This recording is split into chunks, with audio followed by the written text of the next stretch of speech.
এদেরকে ধমক দিয়েছেন, গালাগালি করেছেন, হুমকি দিয়েছেন, নির্বংশ করার কথা বলেছেন। একজন তো তিনি হেলমেট ছুঁড়ে মেরেছেন। এবং কোনো আসামি যদি আনরুলি হয় এবং তাকে কন্ট্রোল করা না যায়, তার জন্য দিক থেকে যদি সিকিউরিটি রিস্ক থাকে, তাহলে তাকে হ্যান্ডকাফ করানো অথবা হ্যান্ডকাফের চেয়েও আরও জটিল কোনো পদ্ধতি যদি দরকার হয়, সেটা কিন্তু জেল অথরিটি করতে পারেন। আজকে যেটা হয়েছে, যেটা এখানকার দায়িত্বরত আমাদের আইনশৃঙ্খলা রক্ষাকারী বাহিনী, তারা রিপোর্ট যেটা দিয়েছেন ট্রাইব্যুনালের সামনেও দিয়েছেন বা আমাদের কাছেও জানিয়েছেন যে কয়েকজন আসামি, বিশেষ করে হাসানুল হক ইনু সাহেব, শাহজাহান খান সাহেব এবং জিয়াউল হাসান সাহেব, তারা খুবই আনরুলি আচরণ করেছেন।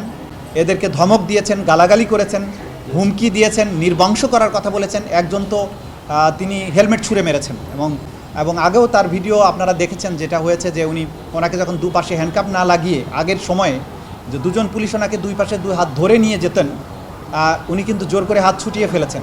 সুতরাং এইসব বিষয়গুলো সিকিউরিটি থ্রেট মনে করে ওনারা তাদেরকে কোর্টরুম পর্যন্ত আনার ব্যাপারে হ্যান্ডকাপ ইউজ করেছেন, এইটাই ওনারা আদালতে জানিয়েছেন। তো এই বিষয়টা প্রসিকিউশনের কিছু দায়িত্ব নেই। যদি প্রিজন অথরিটি এবং আইনশৃঙ্খলা রক্ষাকারী বাহিনী মনে করেন যে এই আসামিদের পক্ষ থেকে নিরাপত্তার ঝুঁকি আছে, তারা আনরুলি আচরণ করতে পারেন বা অন্য কোনো সমস্যা তৈরি করতে পারেন, আইন অনুযায়ী ব্যবস্থা গ্রহণ তারা করবেন, এটাই ট্রাইব্যুনাল বলে দিয়েছে।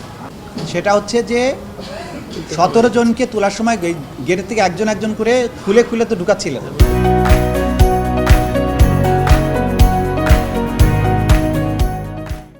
শেষ মুহূর্তে এই চাবি সংখ্যা, যেটা এই চাবির সংখ্যা বোধহয় বেশি না, আমি যতটুকু বুঝতে পেরেছি, খুলতে সময় লেগেছে, পরে তাড়াহুড়া করে ওনাকে ওই অবস্থায় ঢুকিয়ে ফেলেছে।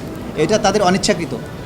কোর্টরুমের মধ্যে কাউকে হ্যান্ডকাপ পরানোর নির্দেশনাও নাই এবং তারাও এটা করবেন না, কিন্তু সেটা যেটা হয়েছে তাড়াহুড়া করে একসাথে ঢুকাতে গিয়ে খুলতে সময় পান না, সেই কারণে হয়েছে। এবং এই ব্যাখ্যা কোর্ট এটা গ্রহণ আমরা প্রতিদিন যদি কোনো কারণে 2 সপ্তাহের মধ্যে দিতে দেরি হয়, 2 সপ্তাহ পরে 2 সপ্তাহ 14 দিনের জায়গায় 16 দিন লাগে, তা আমি কি আবার পিটিশন নিয়ে আসবো?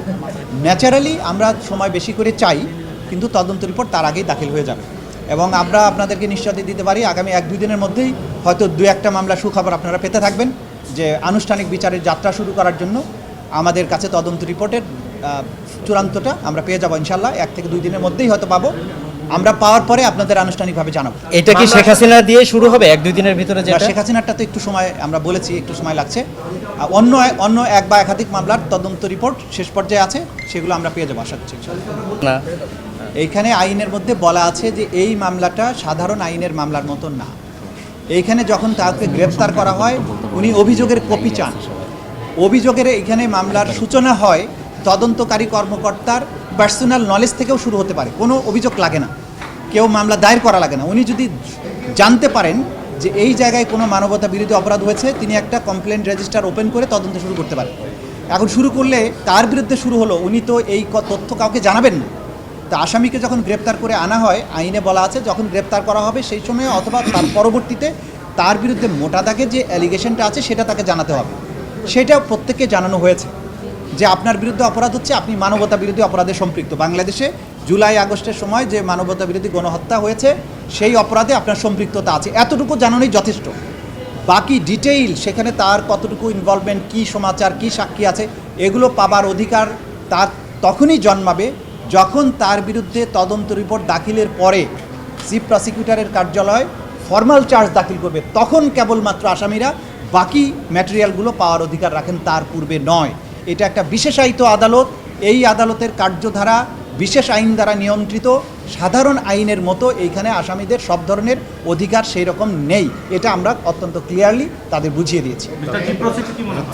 না বটেই, যেটা আজকে আইনশৃঙ্খলা রক্ষাকারী বাহিনী আদালতে রিপোর্ট করেছেন, আসামিদের যে সমস্ত বিহেভিয়ার, সেটা ডেফিনেটলি ডিসগ্রেসফুল এবং এটা নিরাপত্তার জন্য হুমকি অবশ্যই। সে ব্যাপারে আমরা মনে করি জেল অথরিটি এবং আইনশৃঙ্খলা রক্ষাকারী বাহিনী যে স্থানে যে ধরনের পদক্ষেপ নেওয়া প্রয়োজন, তারা আইন অনুযায়ী সেই পদক্ষেপ গ্রহণ করবে।